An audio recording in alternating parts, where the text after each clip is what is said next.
Today, we're diving into a vision of the future that is so radical, it basically proposes we dismantle our entire world. Seriously, it's a blueprint for a complete societal reset, and we're going to break down exactly what that looks like. So, the very first step in this new vision is, well, it's a big one. Just imagine a world where the idea of a country is totally obsolete.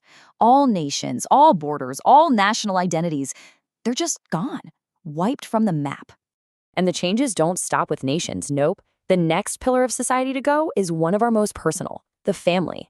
In this future, the traditional family unit as we know it is completely disbanded.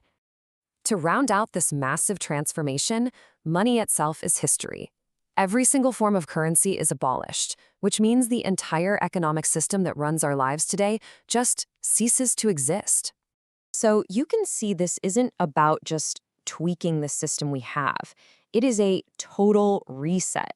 Along with nations, families, and money, this vision imagines the end of all religions, all political parties, and all governments. They're just not a part of society anymore. Okay, so if everything we know is gone, what replaces it?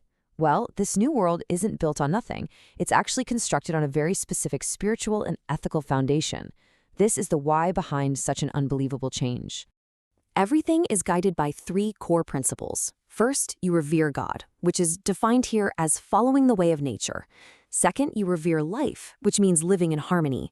And third, the ultimate goal, the prime directive, if you will, is making sure that every single person is happy, free, and joyful. And to help guide this new humanity, the framework actually names 4 spiritual mentors. And it's a really interesting mix of philosophies. You've got Jesus Christ, Buddhist Shakyamuni, the Taoist sage Lao Tzu, and a primordial being called Huntun Yuanshu. This quote right here really gets to the heart of the new economy.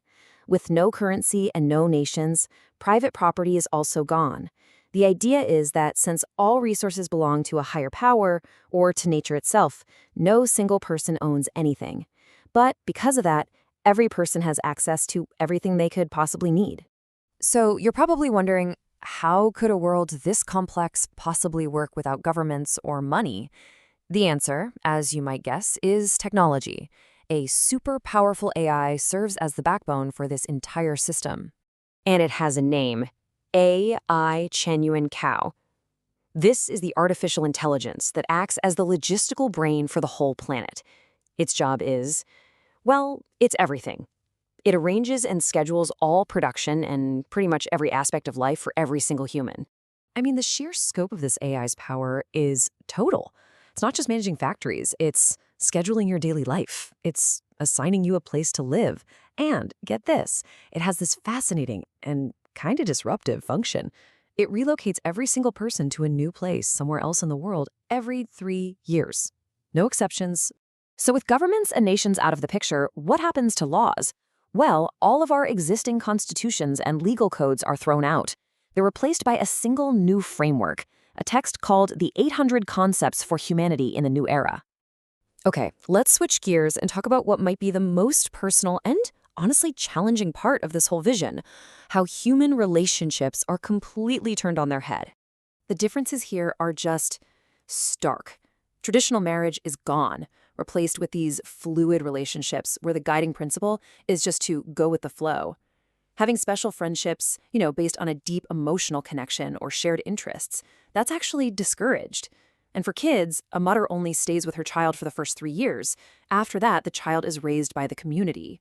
And the text is very clear on this. Children will not know who their fathers are. And to really drive home this idea of avoiding special bonds, a lot of our common social customs are just flat out forbidden. No more celebrating birthdays, no giving or receiving gifts, no forming what it calls special relationships, and no more holidays that are tied to specific people, nations, or religions. So what is celebrated then? The only festivals that are allowed are ones connected to nature. Think celebrations of the seasons, the solstices, the natural world. It really shifts the focus away from the individual and onto the collective experience of living on the planet. Now, all of this leads to a pretty massive question. What if you don't want to live this way? The text actually anticipates this, and it offers a solution that might really surprise you. Instead of trying to force everyone to conform, this vision proposes a peaceful separation. For anyone who doesn't want to adopt this new way of life, they will be given an entire continent of their own, and there they can live however they want, set up their own societies, families, economies, you name it. Each group is just supposed to live in peace, separately.